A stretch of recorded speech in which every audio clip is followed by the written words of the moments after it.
Quiero manifestar mis disculpas. El día sábado tuve mucho problema con la computadora y hasta el día de ayer pude corregir el problema que tenía, que era asunto de corriente. Entonces, pero ahora ya considero que vamos a estar bien. Así que, hermanos, vamos a hacer la oración respectiva, ¿verdad? Y vamos a pedirle al pastor Requena que él sea quien dirija esta oración para bendición de esta clase.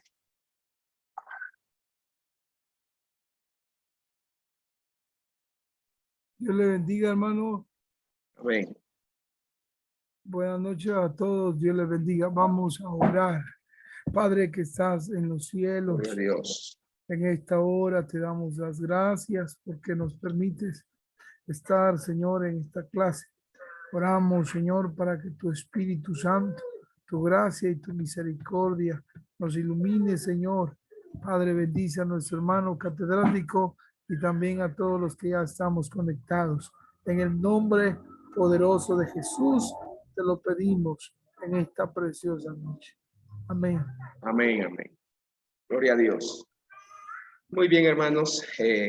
Vamos a proceder entonces y vamos a escuchar a nuestro hermano David Lara con su respectiva exposición.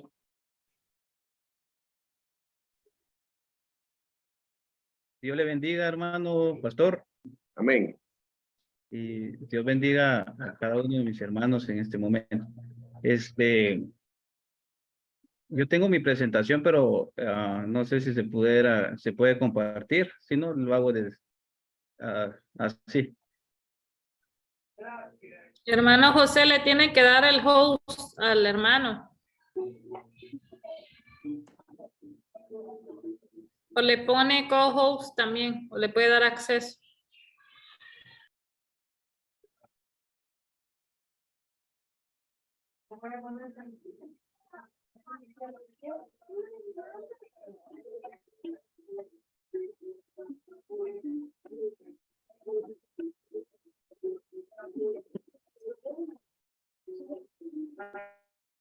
Vamos a ver si puedo.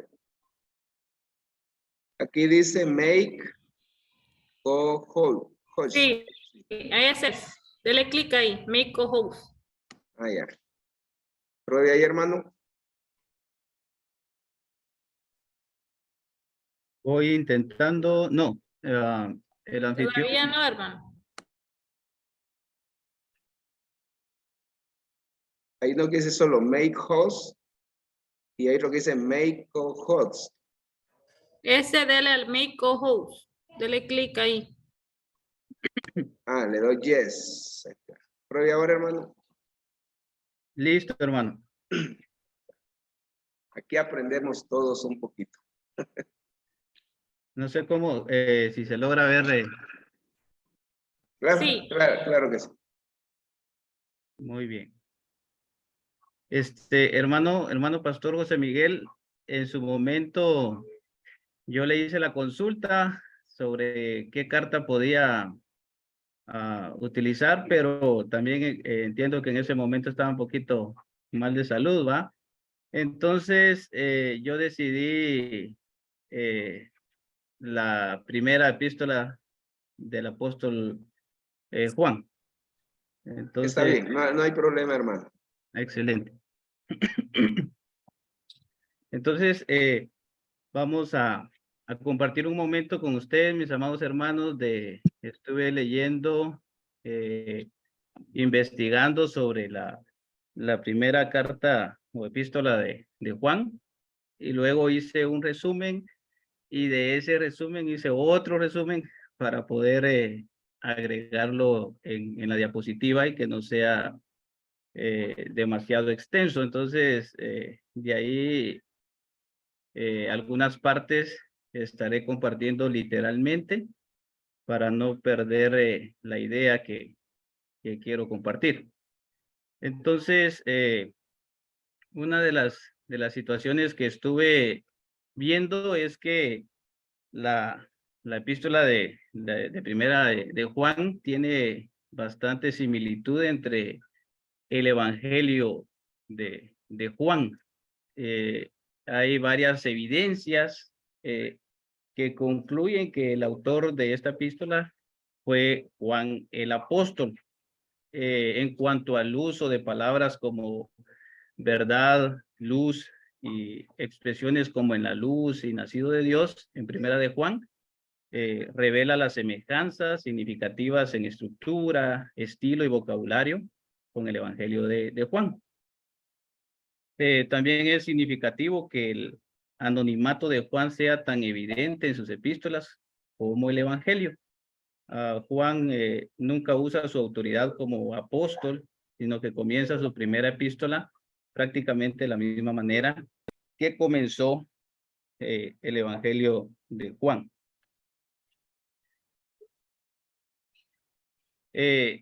Juan escribe esta epístola según la fuente de donde estuve investigando.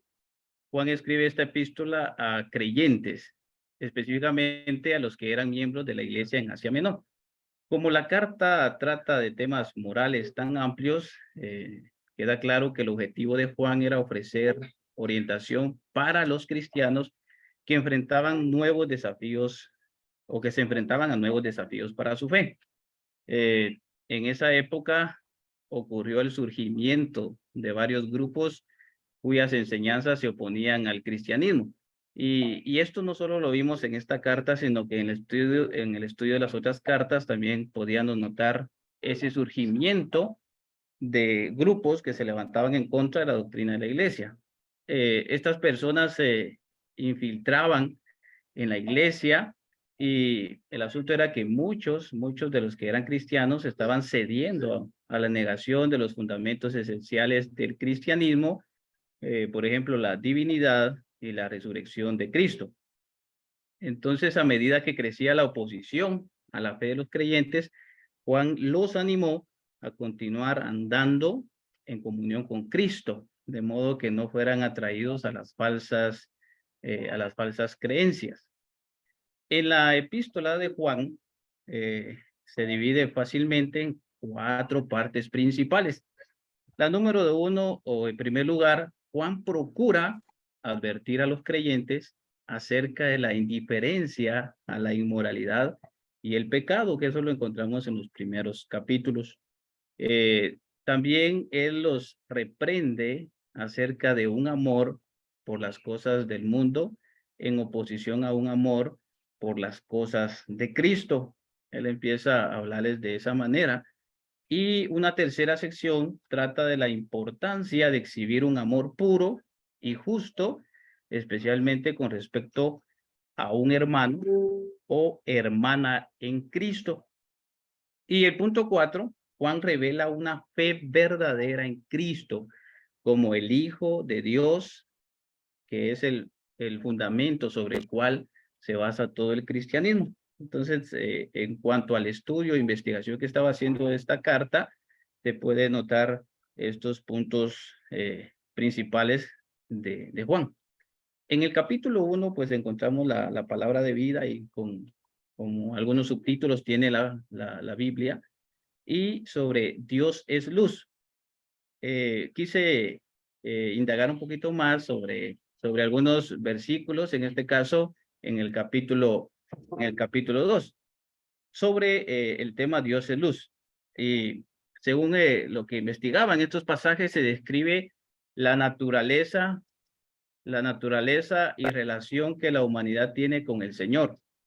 La expresión Dios es luz retrata la esencia de su carácter en santidad y pureza. Para salvar y restaurar a la humanidad, el Señor envió a su Hijo Jesucristo, que es su propia imagen, para dar su vida, para que tanto hombres y mujeres pudiesen volver a tener una relación correcta con Dios. Y es por eso que Juan hace énfasis en cuanto a andar en tinieblas, que sería continuar en el pecado, pero la otra parte sería andar en la luz, que prácticamente es tener comunión con Dios. Y Juan hace ver estas dos situaciones. También el pueblo en esos versículos da a entender que tiene comunión con Dios, pero Juan les da a conocer que en realidad están viviendo en sus pecados. Y esto revela su indiferencia a la moralidad. Y Juan declara que esta persona no posee la verdad, porque no fue purificada de sus pecados. Siguiendo también con la misma parte del capítulo, y encontramos que también ahí algunas personas sugieren que ni siquiera tienen pecados, según el verso 8. Este es un rechazo al hecho de que existe una naturaleza pecaminosa. Por otra parte, lo quise resaltar de esta manera, si una persona reconoce su naturaleza pecaminosa, confesando delante de Dios, entonces esta persona puede recibir el perdón y ser atraído de vuelta a una relación apropiada con el Señor. Entonces la naturaleza pecaminosa todavía permanece dentro de cada ser. Por tanto, cada persona debe percatarse que es necesario que tenga un deseo de continuar con una relación correcta con Dios. Y esto es por medio de la confesión del pecado. Luego en el capítulo 2 tenemos ahí algunos subtítulos: Cristo nuestro abogado, el nuevo nacimiento, el anticristo, también que está relacionado con eso. Y en el capítulo 3 encontramos también un tema que la Biblia lo tiene: hijos de Dios. Y quise también enfocarme un poquito en esto. En este pasaje Juan examina la cuestión de si la persona nacida de Dios puede cometer pecados. Y aquí estaba meditando en eso, en algunas frases que me llamaban mucho la atención. Porque Pablo, en este caso Juan, que diga, dice, en este pasaje Juan examina la cuestión de si la persona nacida de Dios puede cometer pecados. Él escribe: todo aquel que permanece en él no peca. Y el versículo 8, el que practica el pecado es del diablo. Y la declaración es que todo aquel que ha nacido de Dios no practica pecado y no puede pecar. Y en estas dos cuestiones estaba ahí viendo estas expresiones de Juan. Ahora, si no fuese posible que un cristiano peque, si lo miramos de manera literal, entonces pareciera haber una contradicción en estas porciones de las Escrituras. En este caso, Juan dice que si no es posible que los que realmente nacieron de nuevo pequen, entonces uno podría preguntarse, entonces de este tipo de cristianos deben de haber muy pocos cristianos genuinos cuando miramos esta frase de manera así literal. Cada creyente, y es que cada creyente todavía posee una naturaleza caída, una naturaleza pecadora, así como el Espíritu Santo también habitando en él. Entonces, algunos entienden, según el estudio que estaba por ahí investigando, que la doctrina de la seguridad eterna es evidente en las Escrituras, según Juan 1:1, 10:28, Romanos 8:38.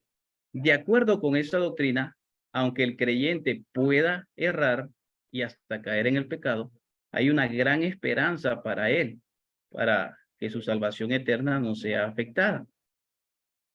Dentro de las enseñanzas que estaban siendo infiltradas en ese tiempo, estaban un grupo que llamaban los antinomianos, que ellos argumentan que el pacto de la gracia no fue establecido con base a condiciones. El resultado es que nadie puede ser obligado a responder a una ley moral. Lo único que se exige de ellos es que crean de modo que puedan vivir como quieran. Esta era una de las enseñanzas o falsas doctrinas que se estaban dando en ese entonces. Luego estaban los perfeccionistas, que también van tan lejos al punto de decir que la naturaleza del pecado fue erradicada, como si hubiese sido quirúrgicamente removida. Juan estaba advirtiendo a los creyentes contra esa forma de pensamiento para que no continuaran en el pecado, sino que permanecieran en la justicia. El apóstol expone estas doctrinas en la institución, en la instrucción: hijitos míos, estas cosas os escribo para que no pequéis. Y si alguno hubiere pecado, abogado tenemos para con el Padre a Jesucristo el justo. Juan explica que aún hasta él era capaz de cometer pecado, no en un sentido habitual, sino como una acción en particular. La expresión usada en el verso 9, no practica pecado, que lo dijo Juan, está en el tiempo presente, indicando una acción continua. Por otro lado, en el capítulo 2, Juan usa el tiempo aoristo, hablando de un punto en el pasado. Hijitos míos, estas cosas os escribo para que no pequéis. Y si alguno hubiere pecado, abogado tenemos para con el Padre a Jesucristo el justo. Y aquí se refiere cuando hay un pecado que fue cometido en tiempo pasado. Entonces es necesario poder ver el tiempo de cada verbo para poder entender las palabras que decía Juan. Además, estaban aquellos que enseñaban que el mero conocimiento intelectual y la adhesión a la fe cristiana era suficiente para que el individuo se volviera aceptable ante Dios, aunque dicha persona viviera la vida impura. Esta era parte de las enseñanzas que también estaban ahí. Por eso Juan reitera en el versículo 7 que solamente aquellos que permanecen en la justicia eran considerados justos.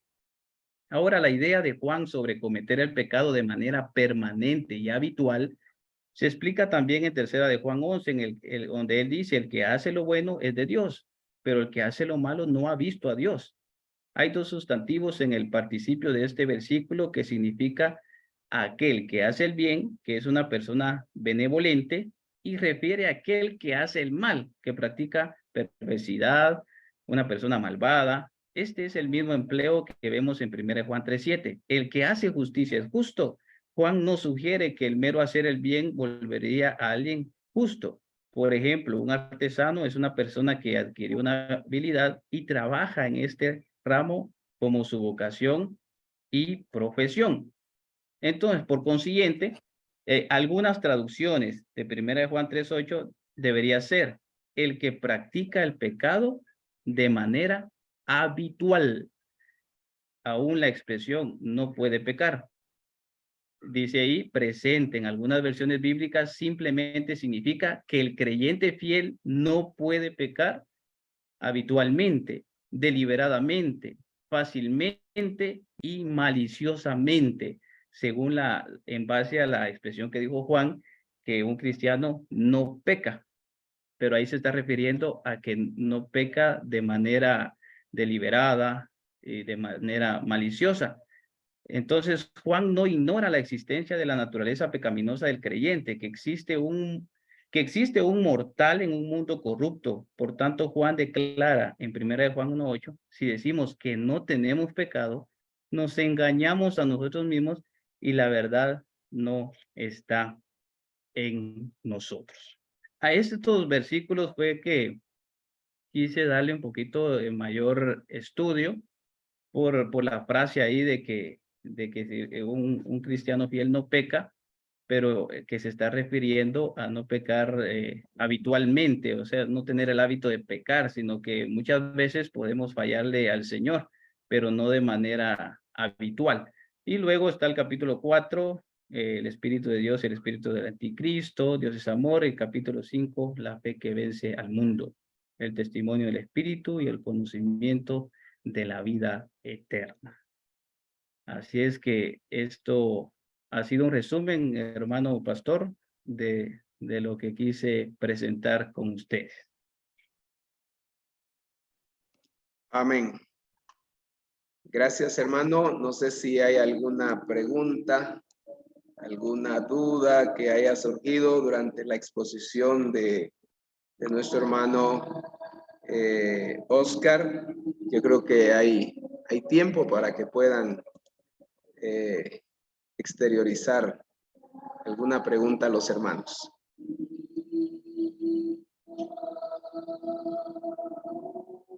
No hay. Siempre calladitos los hermanos.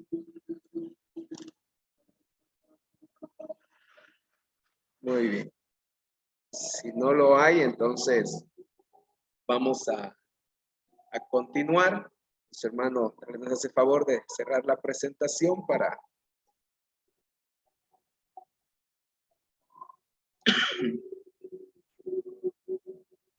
amén. Muy bien.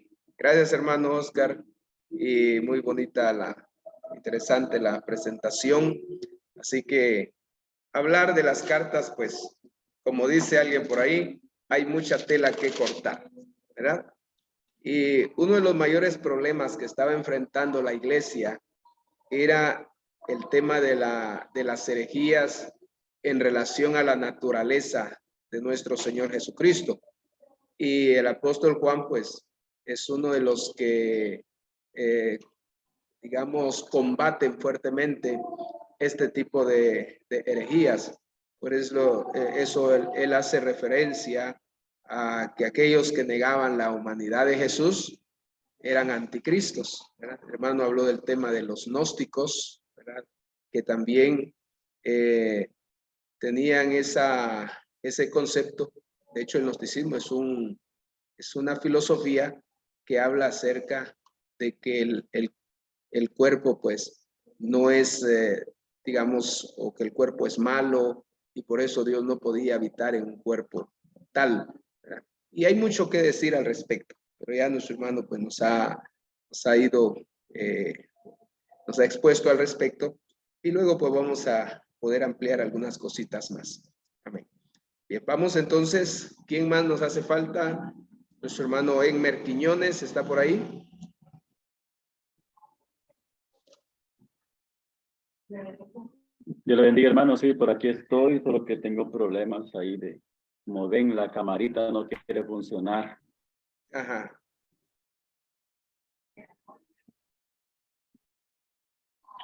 Sí, le entendemos, hermano. Hay problemas técnicos que surgen, ¿verdad? En el camino. Sí, hermano, así es. Pero puede hacernos su exposición ahí a capela, como Me decir. tienen paciencia. Si no, podemos darle a alguien más mientras corrige, si es que puede ser corregido el problema, ¿verdad?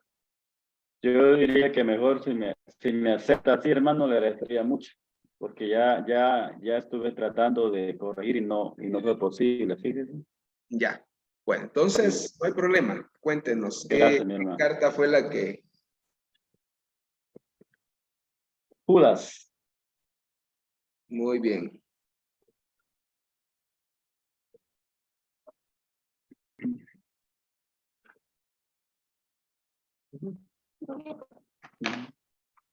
Adelante, hermano. Okay. Me da mucho gusto saludarlos, hermanos.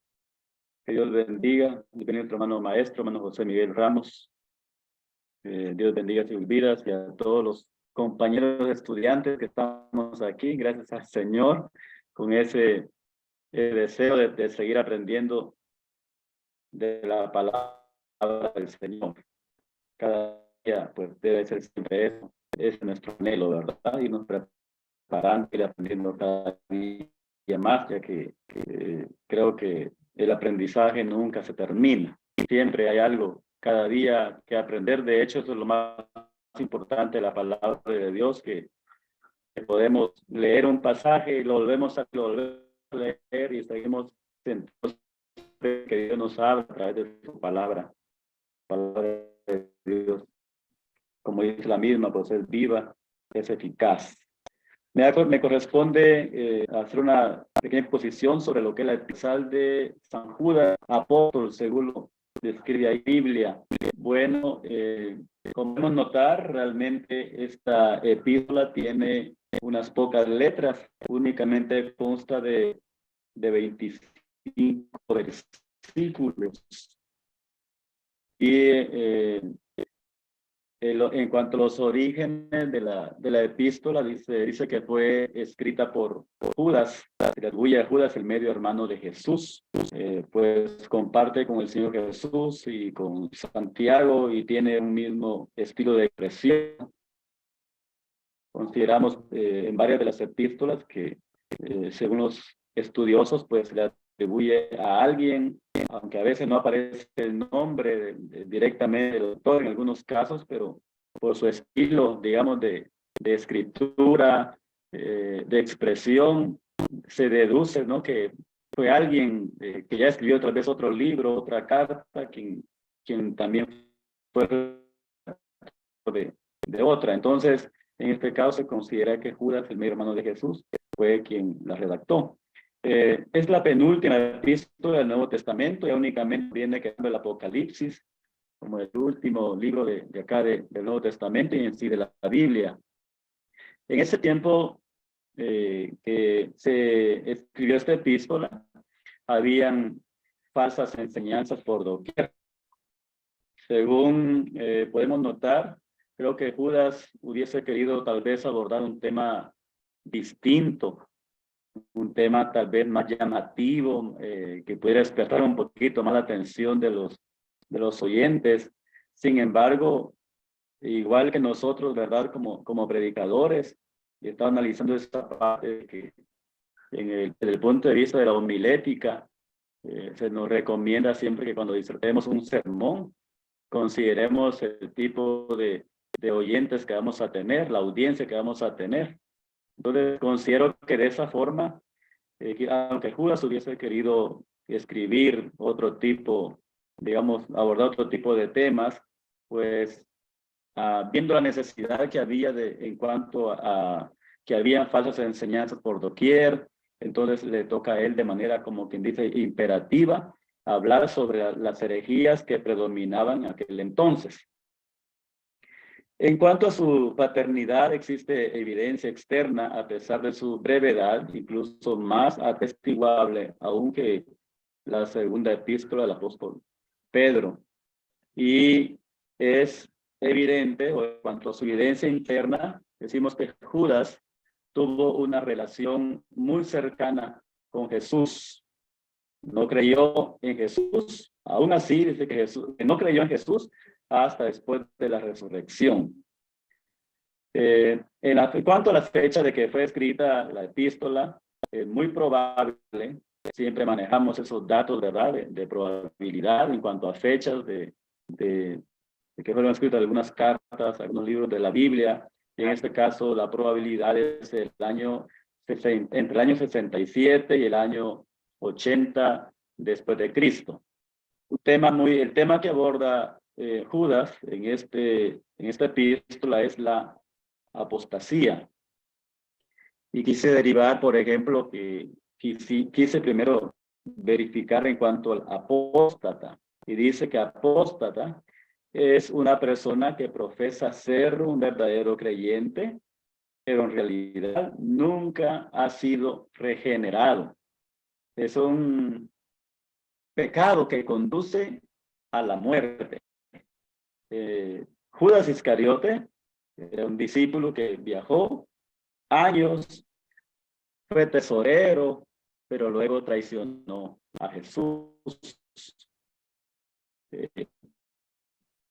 Podríamos decir que cuántas personas en el tiempo actual, de hecho, podemos encontrar también en nuestro medio, personas que pudieran profesar la fe, pero como hablamos, como le decía, creo que Pablo a Timoteo, una fe fingida, no una fe real, no una fe fingida.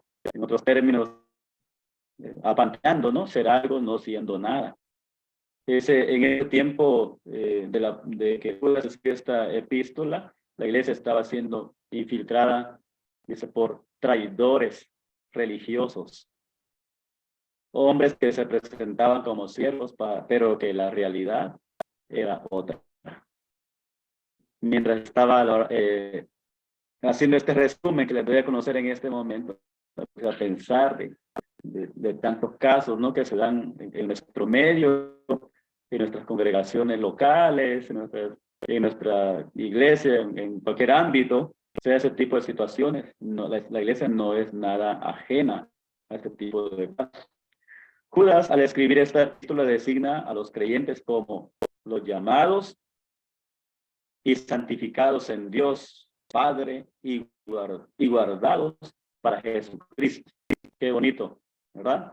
De verdad que dice, mire, Judas, al escribir la carta, designa a los creyentes o llama a los creyentes, decimos, los nombra como los llamados, como los santificados en Dios Padre y guardados para Jesucristo.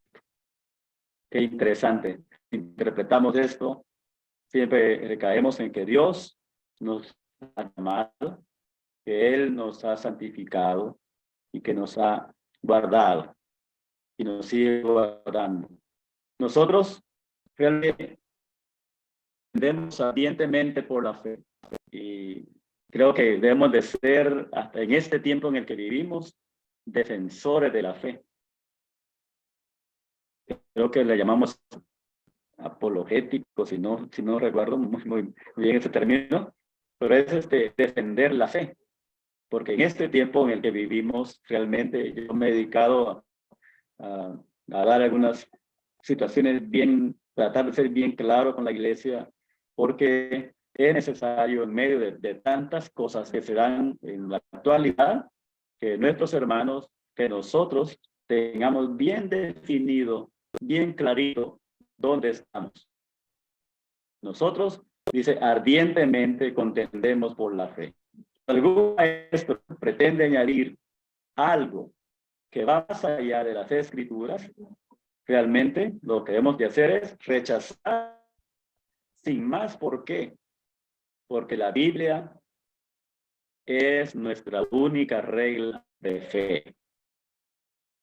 Cualquier otro argumento que venga, realmente tenemos que medirlo con la palabra de Dios y traerlo a medirlo, a comparar con la palabra de Dios y estar de acuerdo a lo que dice la Biblia, porque no hay ningún libro más importante que la palabra de Dios. Y ahí recae la importancia de que nuestros hermanos y de que nosotros escudriñemos la Biblia, porque ella es la que nos da vida, porque ella es, como dice ella misma, lámpara es a mis pies tu palabra y lumbrera a tu camino. Es la que nos guía, es la que nos va a guiar en este tiempo y seguramente vendrán tiempos peores en cuanto a doctrinas falsas, a doctrinas de demonios, pero que nosotros tenemos que tener, como dice nuestro pacto de membresía, ¿verdad?, la Biblia como nuestra única regla de fe. Se menciona en Judas casos de apostasía, como por ejemplo los ángeles que no guardaron su dignidad y fueron derrocados. También allá en el caso de Sodoma y Gomorra, según lo relata esta maravillosa epístola. Hace referencia a la apostasía en nuestros días y nos aconseja, y este es un consejo muy bonito, muy especial, que dice: a conservarnos en el amor de Dios, esperando la venida del Señor. Decimos entonces que Judas lo que hace es dar un consejo en medio de la apostasía, que en medio de cuantas cosas podamos nosotros escuchar a nuestro alrededor y cuantas costumbres se metan de repente en nuestras iglesias.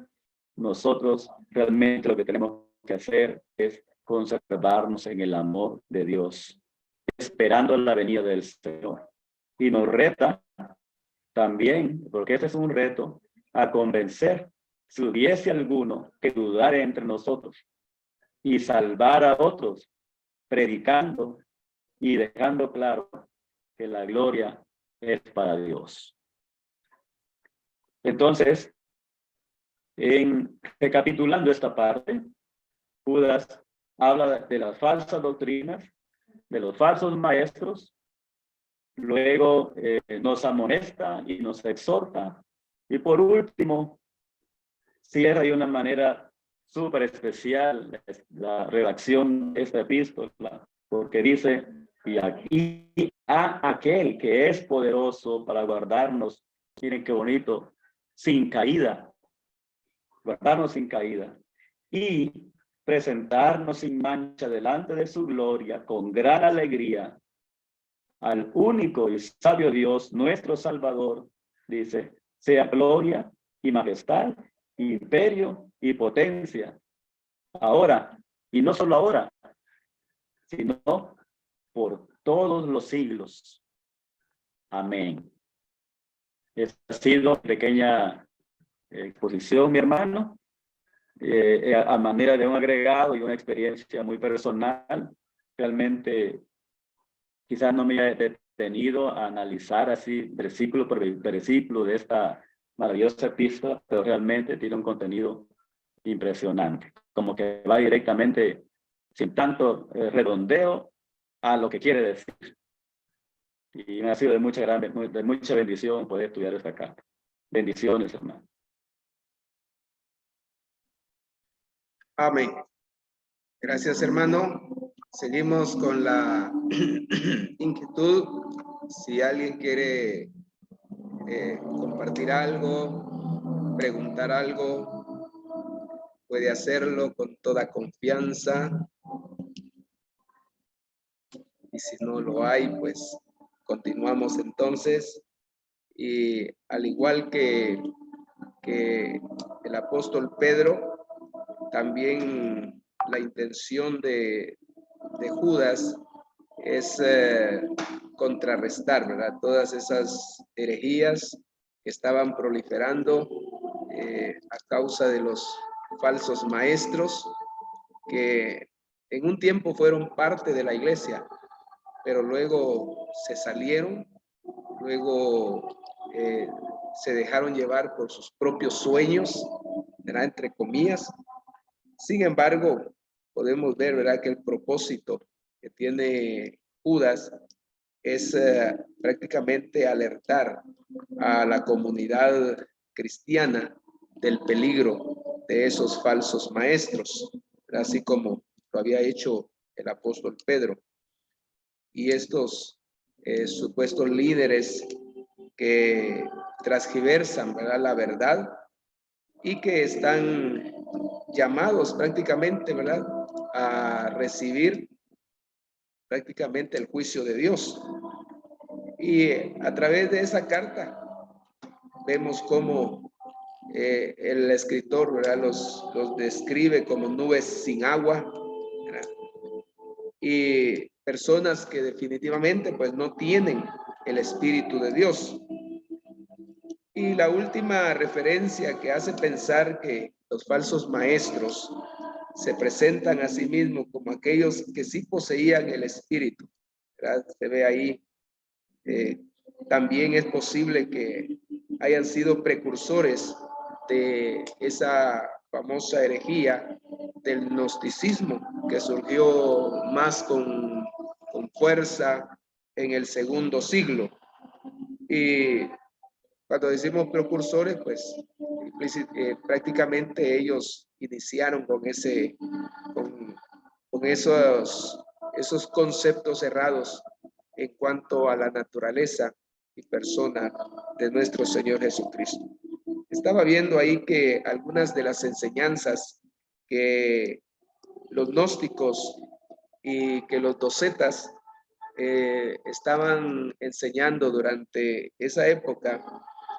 De hecho, la palabra gnóstico viene del griego que significa conocimiento, pero en sí las falsas enseñanzas que ellos estaban transmitiendo, una de ellas era, ellos decían, el espíritu es bueno y el cuerpo es malo.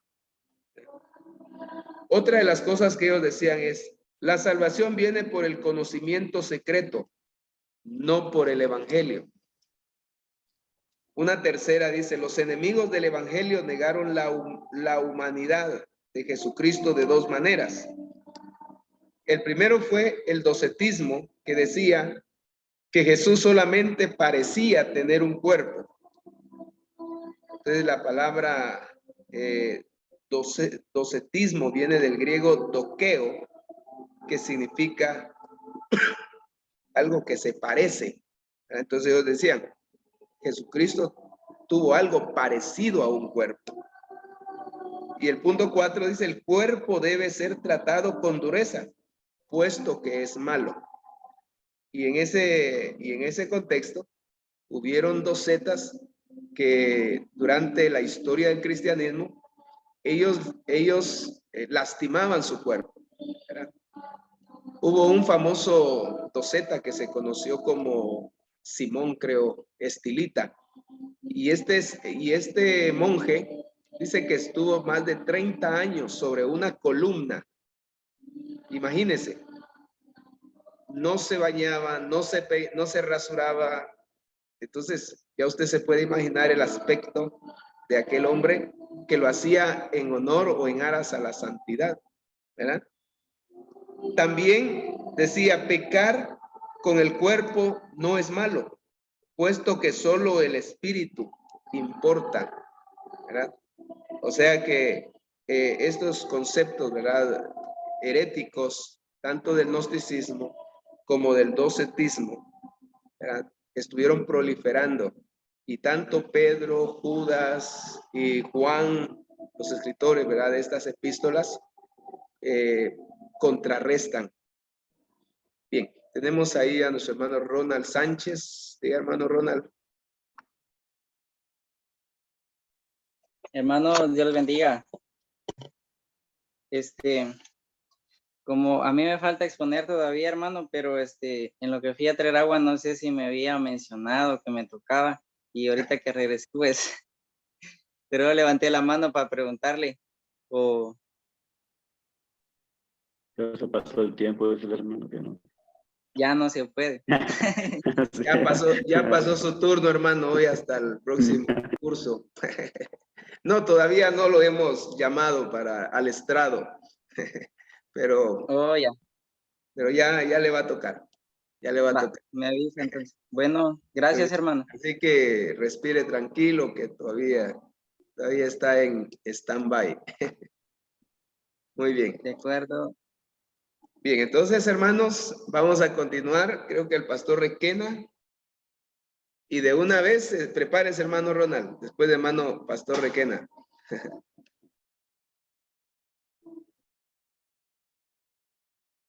Dios le bendiga. Amén. A ver si me oyen, estaba un poco afónico. Sí, se le escucha bien.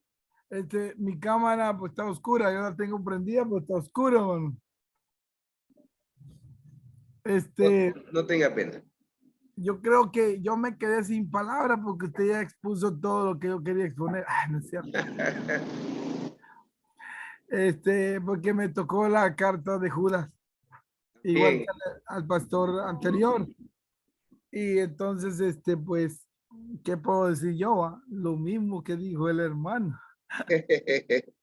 Bueno, Dios les bendiga a todos. Buenas noches y mi disculpa que no he podido estar en clase por asuntos de trabajo ministerial, ¿verdad?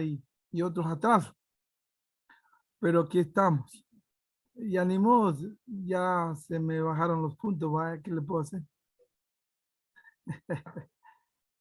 Bueno, pues, voy a tratar de, hermano, no sé si me escucha, hermano. Sí le escuchamos, hermano. Al menos Bueno. yo le escucho bien. Bueno, yo solamente resumí la carta, porque como es cortita, ¿va? La resumí en tres puntos importantes. La introducción y el contenido y el mensaje de la carta. ¿Verdad? Así lo resumí yo, la introducción, el contenido de la carta y el mensaje de la carta. ¿Verdad? Entonces, en primer lugar, pues en la introducción puedo decir que por qué razón se escribió esta carta, por qué el autor escribió esta carta, ¿verdad? ¿Cuál fue el motivo? ¿Cuál fue el propósito? ¿Verdad? Entonces, palpablemente en la carta vemos el motivo, el propósito de la carta, y es para prevenir a los cristianos en general. Sabemos que las cartas generales, pues, fueron dirigidos a la iglesia que estaba en la diáspora, ¿verdad?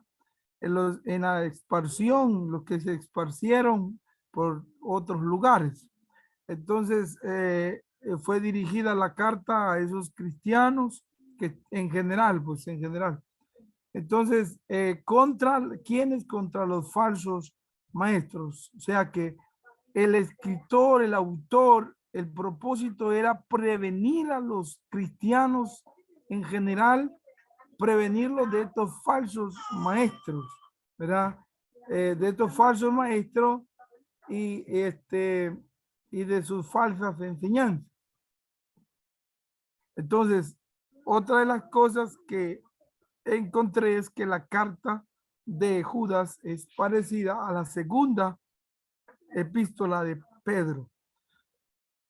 Bueno, y en Y algo más, en mi introducción, también el escritor escribió esta carta con el propósito para animar a los cristianos a contender, es decir, a ser un cristiano apologético de la fe cristiana, y lo vemos en el versículo 3.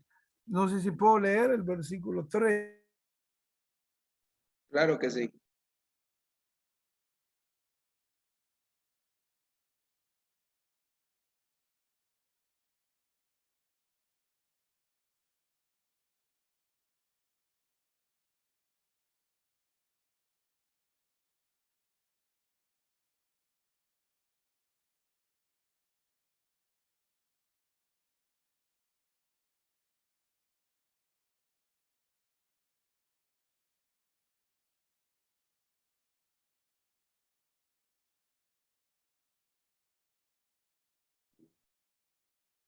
Le escuchamos, hermano. Hermano, aquí se fue la energía en Sayache. Yo creo que por eso al hermano se le cortó la conexión. Me imaginé que algo le había pasado a su señal. Bien, entonces, El hermano Ronaldo, saber si va a poder también. ¿quién? El hermano Ronaldo, no sé si va a poder también porque es de aquí de Sayache. Oh, ya. Yo creo que no, porque ya no lo miro conectado. Bien, entonces, mientras en lo que nuestro hermano regresa, hermano Eric Salgado, no sé si expuso, creo que todavía no, ¿verdad?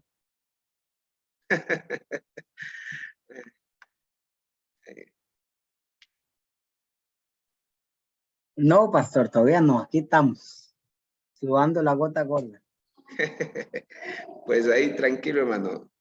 Le vamos a ceder el tiempo para que tenga su Le tiene que dar participación. el co-host, hermano. ¿Ah? Le tiene que dar el co-host y va a presentar él. Ok. ¿Va a tener presentaciones, hermano? Sí, señor, sí. Muy bien.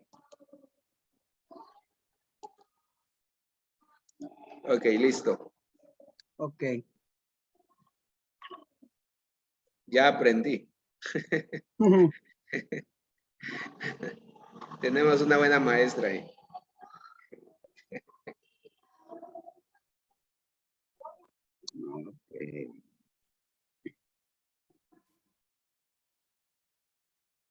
Bien, pues buenas noches, Dios les bendiga. A mí me corresponde exponer la carta de Hebreos, libro de los Hebreos. Algo importante que podemos denotar de este libro es que en el Nuevo Testamento es donde encontramos una mayor exhortación a la fidelidad del creyente, del cristiano en Jesucristo, a permanecer fieles en los últimos días, ¿verdad? En los tiempos de Hebreos se vivía una apostasía tremenda a causa de quizás la quietud, o es lo que se cree cuando se escribió el libro, porque después de la muerte de Herodes, pues perdón, de Herodes no, del emperador Nerón. de Nerón. Vean cómo estoy, los nervios son una cosa tremenda, ¿verdad? No hay problema. Aquí nosotros lo traducimos. Qué bueno. Después de la muerte de Nerón se experimenta cierto grado de quietud respecto a la persecución de los cristianos, y esto pues trae, de cierto modo podemos decir, una pasividad en la iglesia o una quietud tremenda. Entonces empieza a caminar el conformismo y la situación. Incluso el libro de los Hebreos nos incita a no dejarnos de congregarnos como muchos tienen por costumbre, y nos muestra la fidelidad que debemos de tener a Dios a pesar de que otros estén dejando su fe. Incluso incita a los lectores primarios y a nosotros también en este caso a animar a otros a que no dejen de seguir su fe en el Señor, ¿verdad? Y otra cosa importante acá es que ¿es Hebreos una carta o una epístola? Bien, en el capítulo 13 se llega casi a intimar con los destinatarios, llama a Timoteo nuestro hermano y menciona que Timoteo, una vez que sea libertado de la prisión, lo acompañará a visitar a los lectores. La carta termina con un saludo y por lo tanto, si tenemos en cuenta este último capítulo de Hebreos, en este acto se nos menciona o podríamos llegar a la conclusión de que es una carta y no una epístola.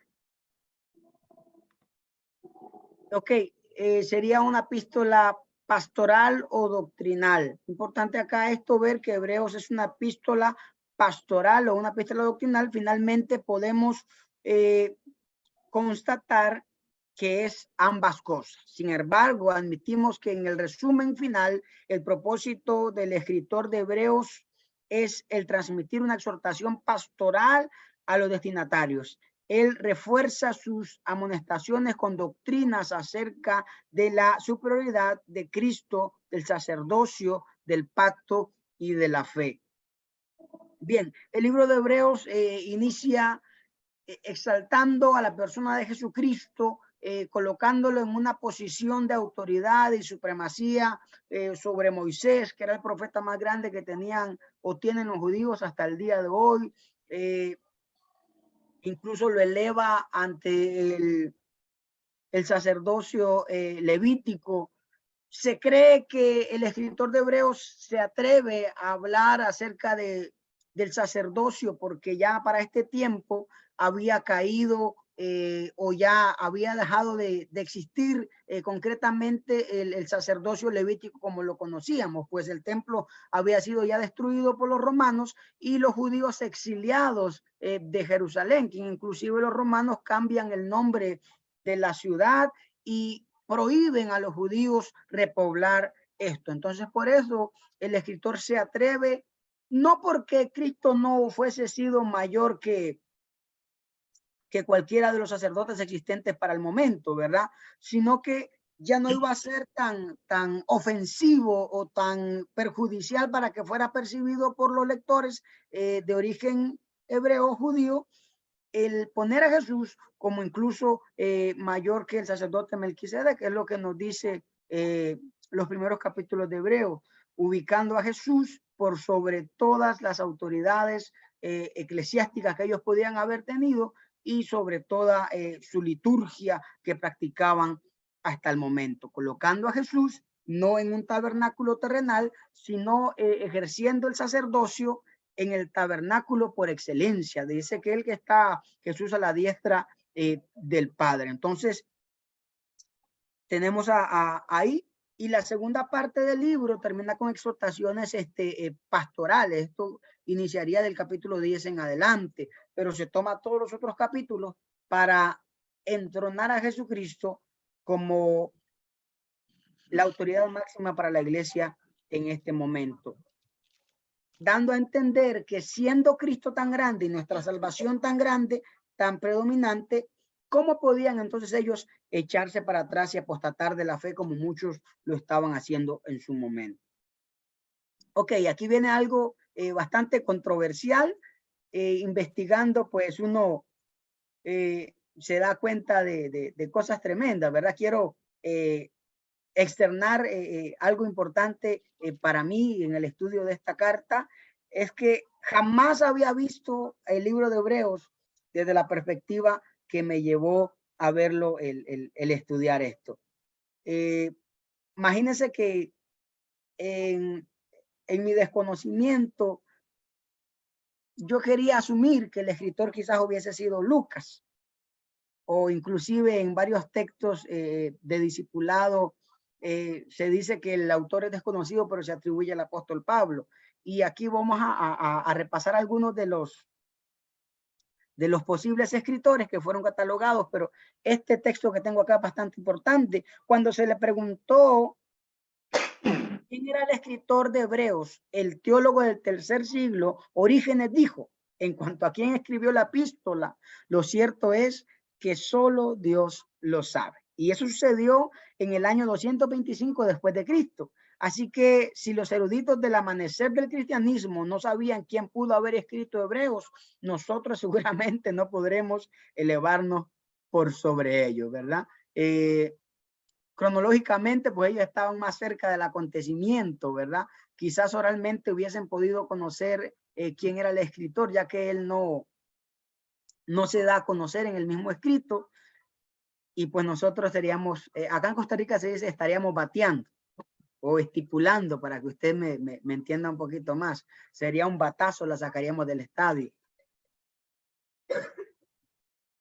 Ok, entonces vamos a ver quiénes son los posibles escritores que han sido postulados a lo largo de la historia cristiana. Empezamos con Apolo. No fue cualquier persona quien predispuso o quien postuló a Apolo como un posible escritor de Hebreos, sino que Martín Lutero pensaba que era Apolos, o estipuló que Apolos era el escritor de los Hebreos, basándose en Hechos capítulo 18, versículo 24 al 26, pues denominando las grandes virtudes de Apolo. Lutero señaló que Alejandría era un gran centro educativo donde Apolos aprendió a expresarse con maestría en el idioma griego. Apolos utilizaba la traducción de los 70, la Septuaginta del Antiguo Testamento, puesto que fue en Alejandría donde primeramente se publicó. Apolos se había familiarizado con la fe cristiana, había ido a predicar, había escuchado predicar a Pablo en Éfeso acerca de los caminos del Señor. Aquila poseía un conocimiento exhaustivo de la escritura y llegó a ser un gran orador. Para Martín Lutero, Apolo era la persona más calificada para escribir la epístola de los Hebreos. La hipótesis es realmente atrayente y resuelve muchos interrogantes. No obstante, el silencio de los siglos es significativo.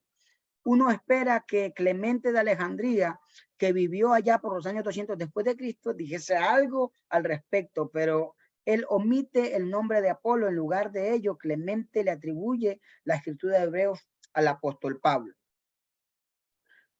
La incertidumbre en cuanto a que Pablo sea el escritor del libro viene a desaparecer, o se desestima que Pablo sea el escritor, ya que la forma escritural y la manera en que Pablo escribe sus cartas y sus epístolas están totalmente divorciadas con la forma de escritura del libro de Hebreos.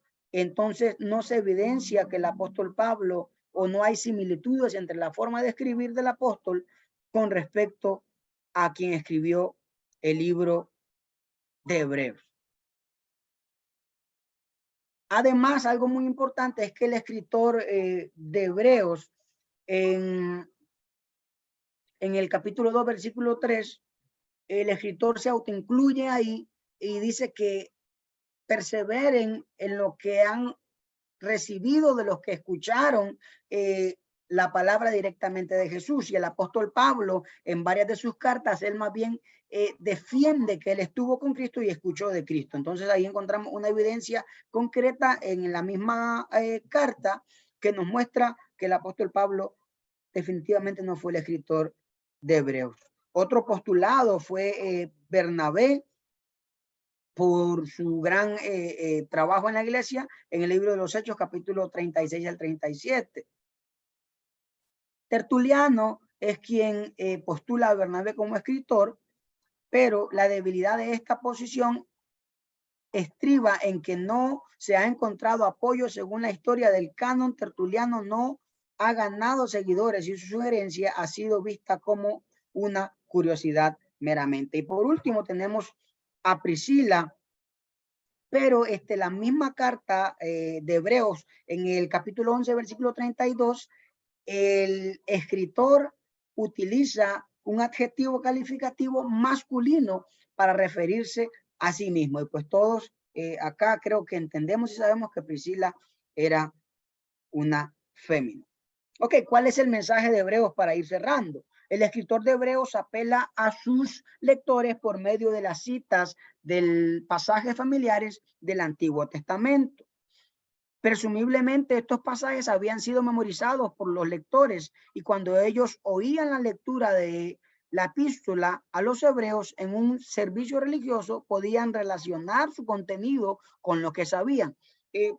Todos sabemos que la forma o la crianza de los judíos no es tal cual la de nosotros, ¿verdad? Desde niños ellos memorizaban la palabra de Dios, no tenían Biblias como nosotros, no podían leer, los rollos o los pergaminos estaban en las sinagogas o en el templo, en la iglesia en este caso, y ahí se leían, no era que cada quien tenía una copia.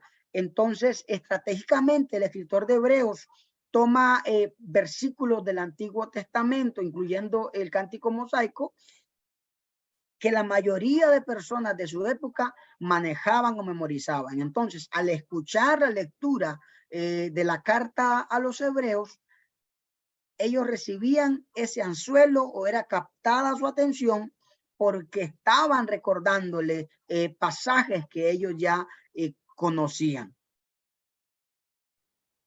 También encontramos las amonestaciones pastorales. El escritor escribe pastoralmente y alienta a los hebreos a permanecer fieles a Dios y a su palabra. Tengan cuidado, hermanos, de que ninguno de vosotros tenga un corazón pecador e incrédulo, que se aleje de Dios viviente. Esta amonestación es la clave para comprender la preocupación pastoral del escritor del libro de la carta a los hebreos, perdón. Ok, su secuencia doctrinal en los primeros versículos de su inducción, el capítulo 1, versículo 1 al 2, el escritor defiende la extensión y ve el alcance de la palabra de Dios. A la época del Antiguo Testamento, Dios hablaba a través de sus profetas. Esto aquí, él dando primacía a Jesús. Él les dice o empieza diciéndoles que en los postreros tiempos, en los antiguos tiempos, Dios habló a través de los profetas y de los ángeles, pero que hoy nos habla a través de su Hijo Jesucristo. Y que, bueno, Israel, a pesar de haber escuchado de profetas y de ángeles en el Antiguo Testamento, ellos desobedecieron a Dios, desestimaron a Dios. Entonces él le dice que ahora es el mismo Dios o Cristo que se hizo carne, el que trajo la revelación, y que no desestimemos una salvación tan grande, lo cual es imperante también para nuestro tiempo. La superioridad del Hijo de Dios con respecto a los ángeles es confesada en el Salmo, en el canto, perdón, y canto. En los escritos del Salmo e himnos retratan al Hijo como Rey, Creador y aquel cuyos años nunca terminan. Ok, acá vuelvo a recalcar lo mismo que les dije a un principio. El escritor de Hebreos lleva a Jesús, por así decirlo, a superar todas las imágenes o héroes de la fe que tenían los hebreos, devolviéndole la supremacía a Jesús para ellos en sus corazones. Ok, acá lo que ya les mencioné al principio, Jesús es más grande que Aarón y su sacerdocio va más allá de un sacerdocio meramente terrenal. Ok, la fecha estimada de la escritura de Hebreos es allá por el año 96 después de Cristo. Esto lo encontramos por un libro o carta que no entró en el canon. Podríamos decir que fue un libro apócrifo de la época del primer siglo cristiano. Primera de Clemente utiliza algunas de las citas de Hebreos y entonces nos hace ubicar al libro anterior al año 96 después de Cristo. Ok. Y el bosquejo del libro de Hebreos es bastante fácil. Acá lo tenemos, su introducción en el capítulo 1 al versículo 4 y 1. Jesús es superior a los ángeles, en el capítulo 1 también al capítulo 2. Jesús es más grande que Moisés, lo que hemos recalcado a través de la exposición. Jesús es el gran sumo sacerdote. Jesús es el mediador de un nuevo pacto. La obra de Jesús aplicada por el creyente. Y la conclusión en el capítulo 13. Y pues hasta acá nos ayudó el Señor Ebenezer. Espero que haya sido de bendición como lo fue para mí el estudio. Ha sido bastante grato poder compartirlo. Si tienen alguna pregunta o aporte, sea bien recibida. Si no la puedo contestar yo, aquí está el maestro a la par nuestra, ¿verdad?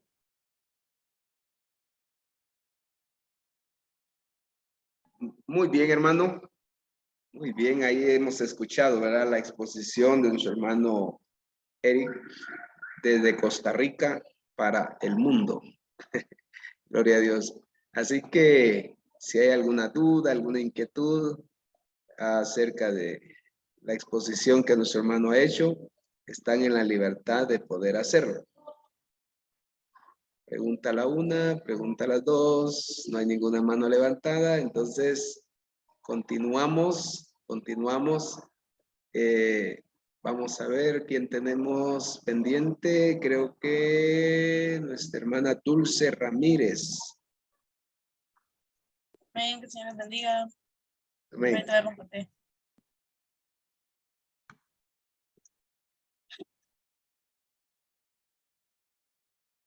¿Tiene presentación de la hermana?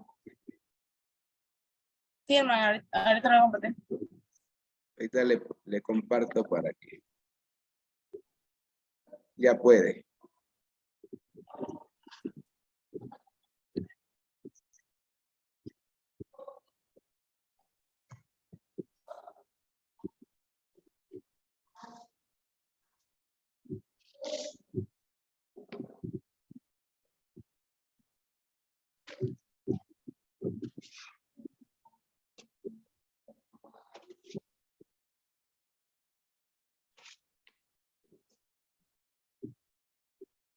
No sé si ya la, perdón. No Muy sé si bien. ya la pueden ver.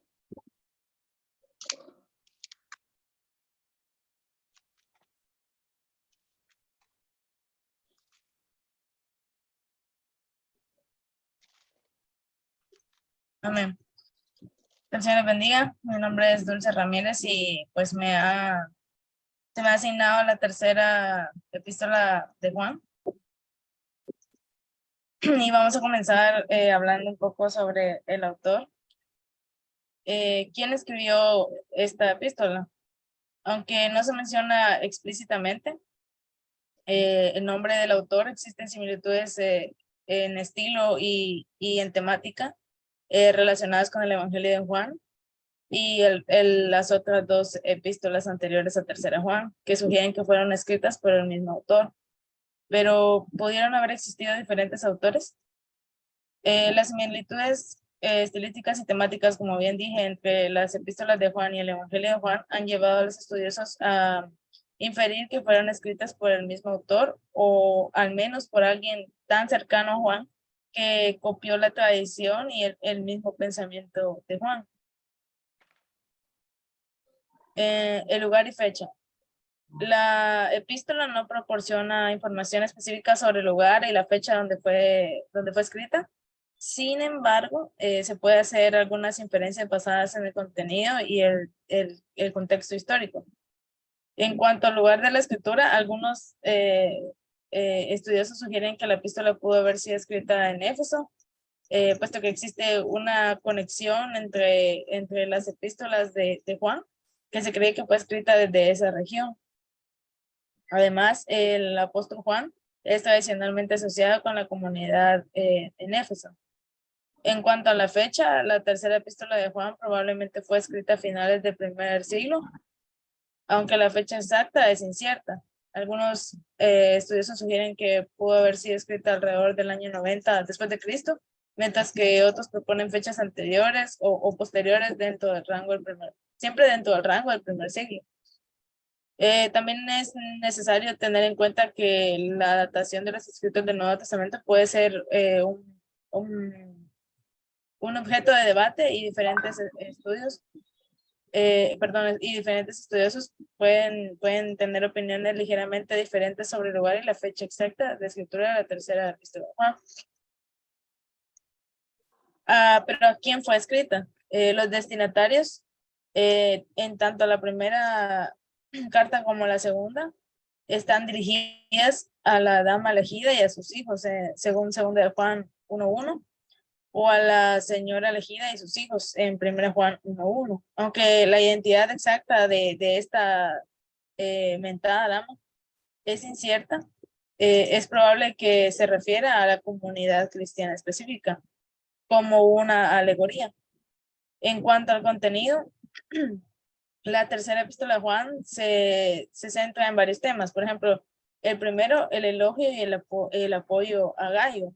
El apóstol elogia a Gayo por su fidelidad y compromiso con la verdad cristiana y reconoce la hospitalidad que él ha tenido a los hermanos y el apoyo que les ha brindado. También está el contraste con Diótrefes.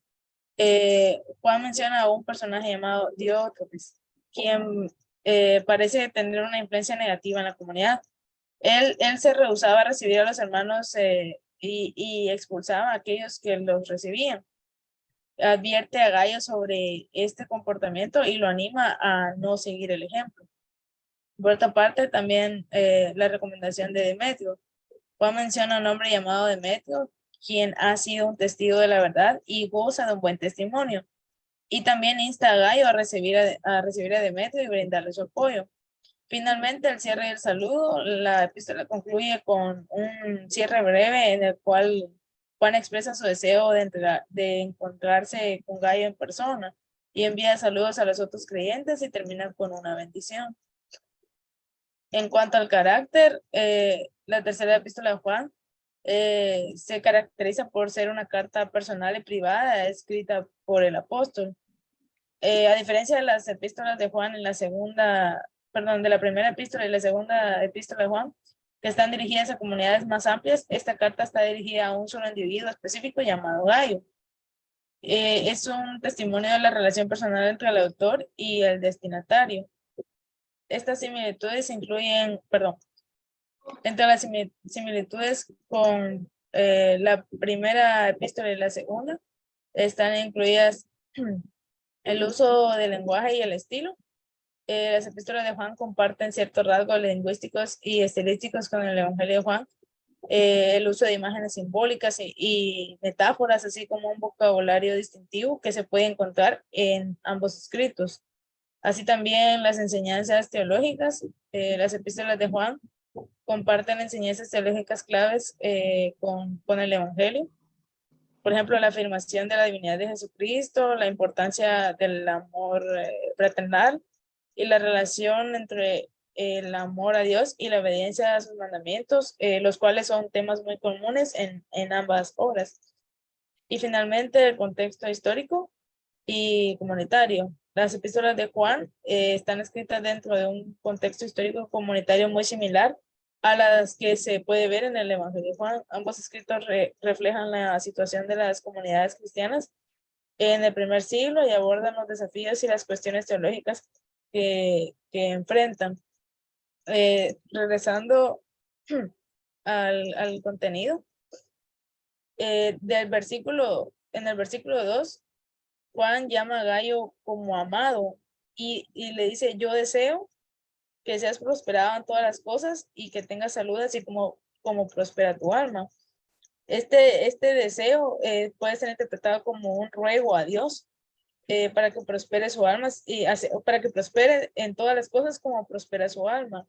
Y el alma es prosperada con la palabra de Dios, la cual puede salvarla andando en la verdad.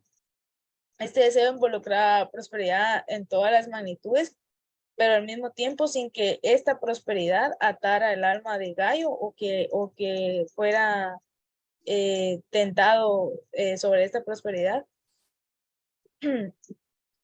Por otro lado, en los versículos del 3 al 4, dado que la verdad enseña la hospitalidad, la generosidad y las buenas obras, Gayo se ocupaba fielmente en estas cosas. Por eso Juan pudo decir que Gayo andaba en la verdad. Y del verso del 6 al 8 dice: harás bien en encaminarlos como es digno de su servicio a Dios para que continúen su viaje, porque ellos salieron por amor del nombre de él sin aceptar nada de los gentiles. Nosotros pues debemos acoger a tales personas para que cooperemos con la verdad. En esta época no se conocía el término ni la distinción de misionero, pero se refiere, en otras palabras, a eso. Y finalmente, vamos a ver. Con eso concluyo mi exposición y muchas gracias. Muy bien. Dios bendiga a nuestra hermana Dulce por su exposición. Y sin más preámbulo, vamos a darle el tiempo a nuestra hermana Janet Barrera. No se me había olvidado, ¿yo? Dios le bendiga, hermano. Dios les bendiga a todos. Hermano, no sé si puedo compartir desde mi teléfono. ¿Compartir pantalla? Ajá. Vamos a probar. Me imagino que es de el mismo sistema, ¿no? Sí, hermano. Ah, bueno. Bueno, inténtalo ahí. Ok.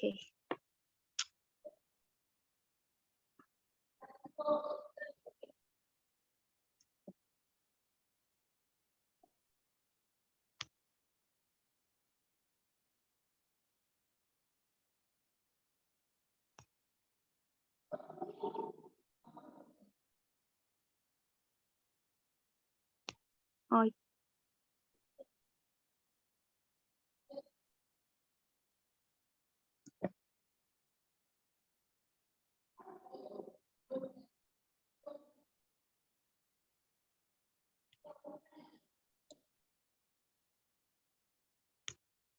No sé si voy a poder.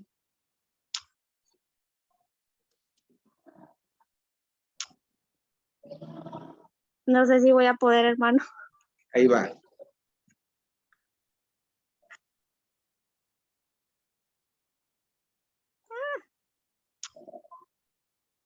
Me dice si se ve la pantalla. Sí, sí se ve. ¿Sí? Ok. Sí. Que el Señor les bendiga a todos. Yo voy a hablar un poco sobre la tercera carta o tercera epístola de Juan. Esta carta, ¿verdad? Como lo decía mi hermana anteriormente, es una carta que se le da el carácter muy personal, ¿verdad? Acerca de los temas que trata el escritor hacia la persona o la iglesia que éste se dirigía. Primero, ¿verdad? En la primera carta es anónima, ¿verdad? Aunque como ya lo escuchamos de nuestros compañeros, ¿verdad? Se le atribuye a la escritura a Juan. La segunda carta y la tercera, ¿verdad? Mencionan, ¿verdad? De un distintivo. Cuando se refieren a ellos, ¿verdad? Se refieren como el anciano. Esto no quiere decir, ¿verdad? Que ellos por su edad eran llamados así, sino que era como el término que se les daba a los pastores o obispos. Y esto lo podemos ver en Primera de Timoteo, capítulo 1, del verso 5 al 7. Y en Hechos de igual manera. Entonces, por eso es que él se llamaba de esta manera, ¿verdad? El anciano, para referirse a él cuando escribía esta carta a esta iglesia. Por lo tanto, a diferencia de la primera carta y la segunda carta, es una carta muy personal y una de las más cortas, ¿verdad? A comparación con las demás. Esta carta, ¿verdad? No tiene una fecha específica de escritura, ¿verdad? No hay como una evidencia en sí de la fecha exacta en la que fue escrita, pero según estudios, ¿verdad? Que se han realizado, se dice que esta fue escrita durante el primer siglo después de Cristo. Esta carta está dividida, ¿verdad? Podemos como hacer un bosquejo de ella. Y podemos hacer su división según el capítulo 1 del verso 1 en adelante, ¿verdad? Habla sobre los saludos al hermano Gallo, a la cual pues se puede decir que era dirigida esta carta, aunque esta tiene un carácter universal, pero era como una carta muy personal debido a las palabras con las que el escritor se dirige al hermano. Luego del capítulo 1, del verso 5 en adelante, vemos a el escritor elogiando al hermano Gallo, ¿verdad? Por sus acciones y su amor para la iglesia, ¿verdad? Por su hospitalidad, ¿verdad? Porque la palabra clave de esta carta es la hospitalidad con la que el escritor pide que se traten a los, por así decirlo, los hermanos misioneros que llevaban la palabra, que iban dirigidos, dirigidos por el hermano Juan.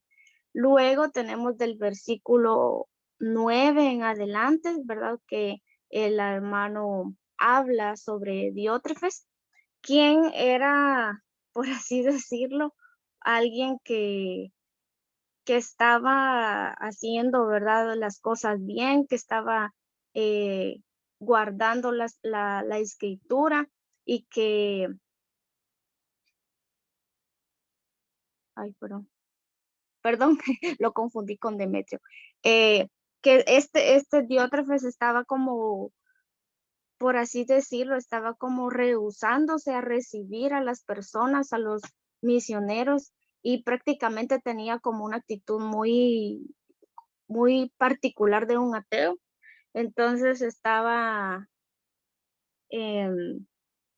como siendo así, sirviendo de tropiezo para la iglesia. Luego, ¿verdad? Vemos como también del versículo 1 al verso 11,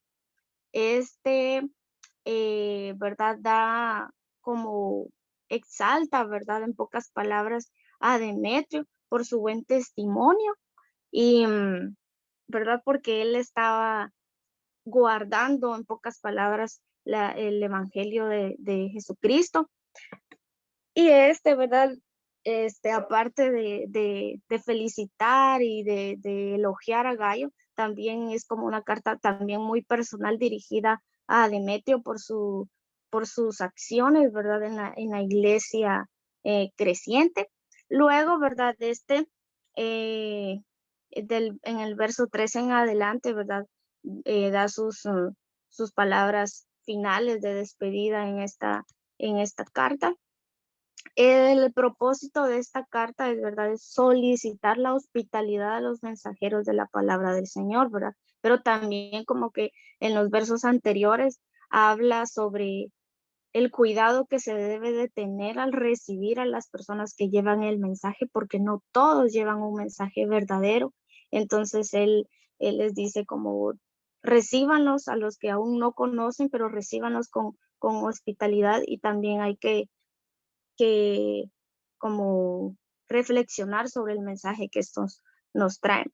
El escritor Juan, ¿verdad? No trae como un nuevo mensaje para la iglesia, sino que solo viene a recordar y a persuadir las palabras que los cristianos ya habían recibido, ¿verdad? Anteriormente por Jesús. Entonces él solo viene como a recordarles y a persuadirles lo que tienen que seguir haciendo, ¿verdad? No les trae un nuevo mensaje, sino que les recuerda las bases que estaban ya, ¿verdad? Dejadas por Jesucristo.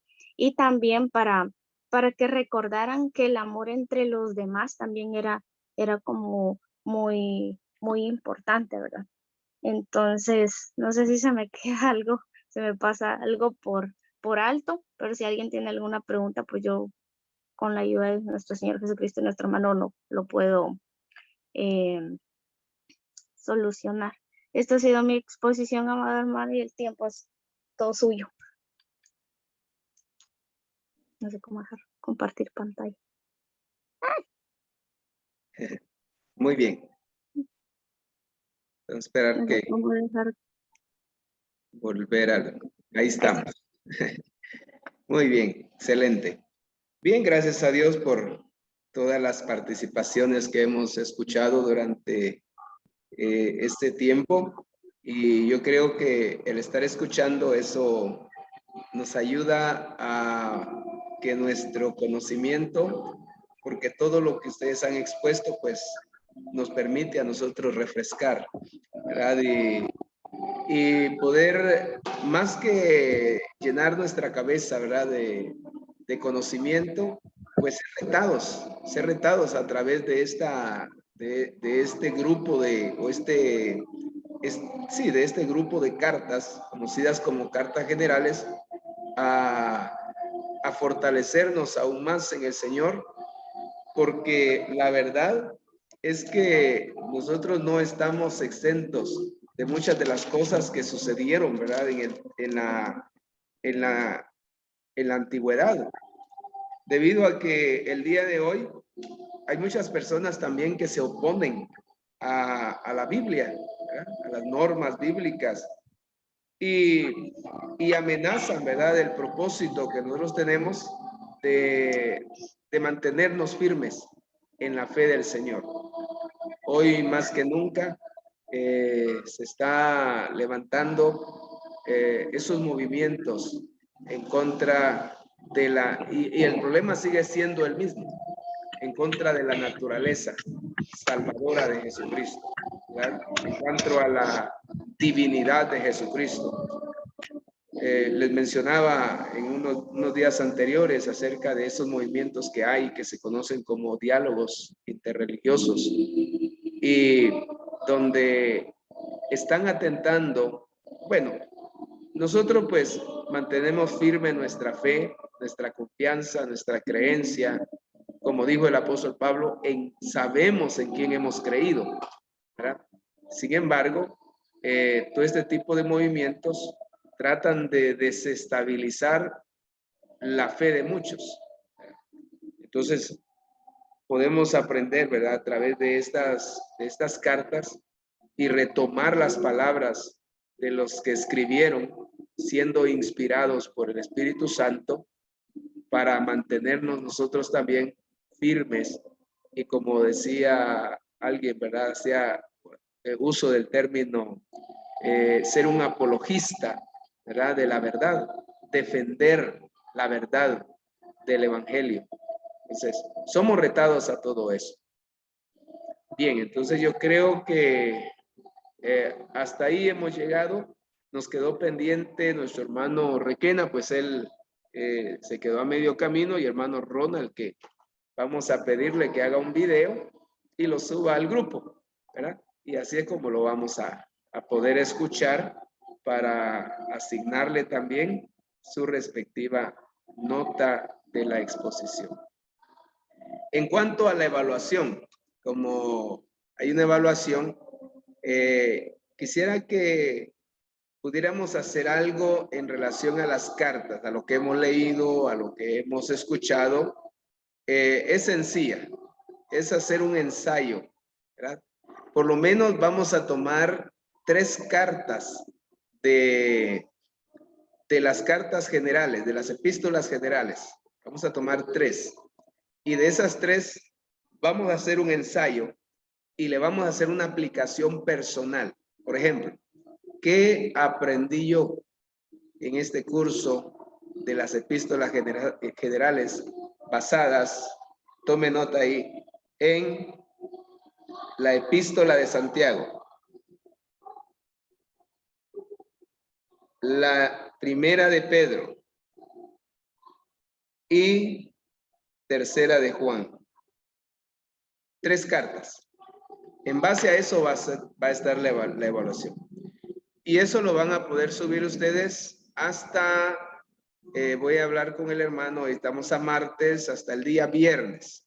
Voy a pedir al hermano Joel que nos permita subir estas, o que nos dé toda la semana, ¿verdad?, antes de que empiece el otro curso. Voy a platicar con él. Y si no, hasta el día sábado. Dejémoslo hasta el día sábado. Que él nos permita subir ese ensayo hasta el día sábado. Está basado en una aplicación personal.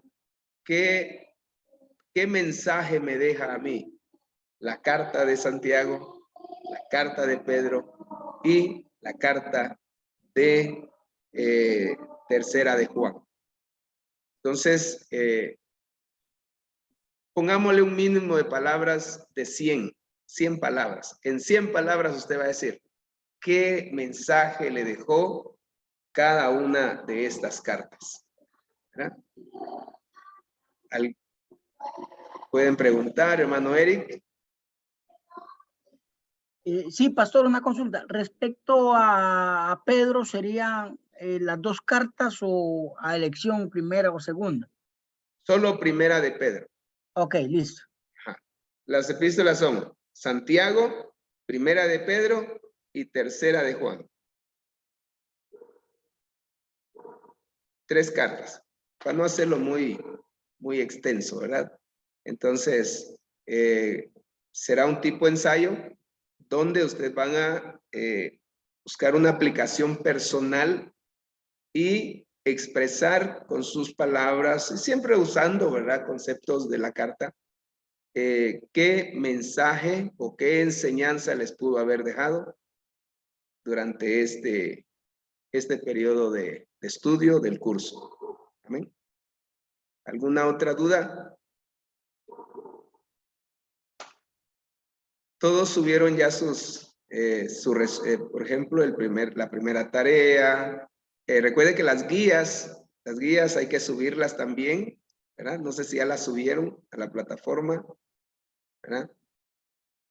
No tuvieron. Ya todo, presentación y todo. Ah, bien. Bien, entonces, con esto pues estaremos llegando al final de nuestro curso, así que esperamos en el Señor poder vernos en alguna ocasión futura, si hallamos gracia en los ojos del director nacional. Amén. Así que ha sido una bendición estar con ustedes, hermanos, y agradecemos su presencia. Solo permítanme, voy a tomarle una fotografía a la pantalla por el tema de su asistencia. Muy bien, no sé si hay alguna inquietud. Hermano Ángel tiene la mano levantada. Hermano Ángel Junior.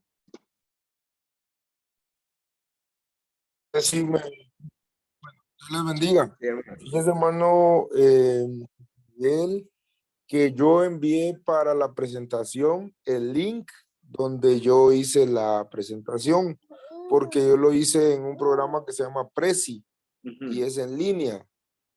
Entonces, por si va a revisar las presentaciones, está un documento Word, pero está ¿cómo se llama esto?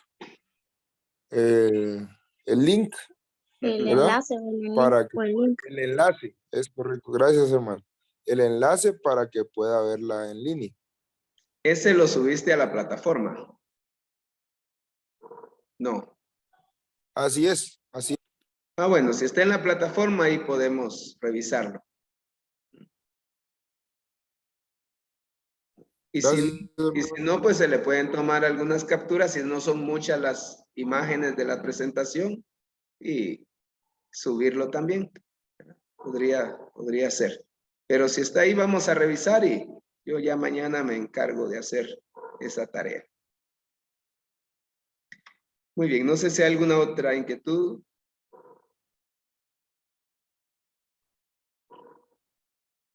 Hermano, yo tengo una duda. Hermana Janet. El mínimo de 100 palabras por las 3 epístolas. Por cada epístola. Por cada epístola.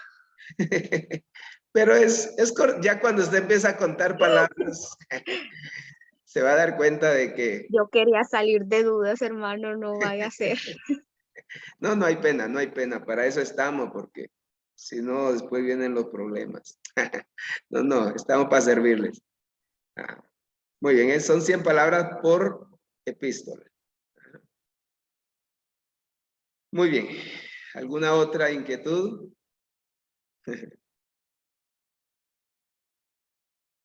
Ya le agarró la chiripiolca a mi cámara. Bien, hermanos, entonces, si no lo hay, hasta acá llegamos, esperando, como les digo, vernos en una futura ocasión, si Dios así lo permite. Amén. Así que Dios les bendiga. Ha sido un gusto verles y saludarles. Estamos siempre a la orden en lo que podamos servirles. Feliz noche, Dios les bendiga. Feliz noche, gracias por todo, hermano. Bendiciones a todos. Dios les bendiga a todos.